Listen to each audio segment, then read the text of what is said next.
So I'm Rafael Matos. I'm just a kid from the Bronx. Grew up in the inner city. So that's very important to my identity and who I am because it shapes a lot. I think that I grew up in a very loving environment, but unfortunately society didn't see it that way. You know, and I think that really informed who I am as a person growing up. And even into my young adult life, and it still continues to be an influence now, but I think I'm much more mature and I've had different life experiences that help me to think differently and to sort of incorporate different points of view with those that form my core and foundation. Hey, how we doing out there?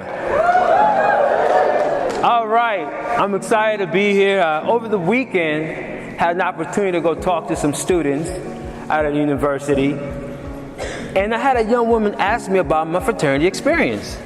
And I said, oh yeah, I can talk to you about it. And I'm the kind of person I like to understand why. Like, why do you want to know something? Because then it helps me to better answer your question. And she says to me, well, she was a black woman, and she said she was being recruited by a historical white Greek letter sorority. And she said, I felt like they only wanted me because they needed to be more diverse. I felt like a token. So I'm not sure if I really want to join a sorority. The work that I do it for those folks, those people who may have been told that what they bring to the table, who they are, doesn't matter. You know, I like to talk to people, and particularly young people. Professionals as well, but in particular young people, because I reflect on myself at their age, right? The microaggressions that we experience, the invalidations that we see on a regular basis that are just normalized because that's just the way things are.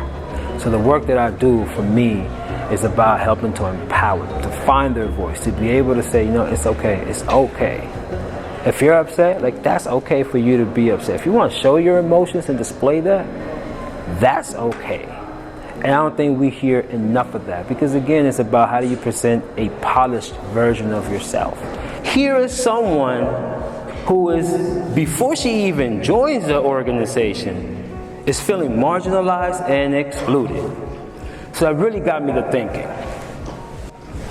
People are not props. And in everyday work that I do, that is very important to me. I like to treat people like people. Deal with the nuances. Sometimes it's a blessing, sometimes it can be annoying, right? But people are people. And in that moment, she said she felt like a prop. Think about that. How are you creating spaces that affirm people and support them and does not treat them like props, like objects that are there just so you can validate your own existence and who you are? And I think that if you dig deeper, that's what sisterhood and brotherhood is about. So thank you very much.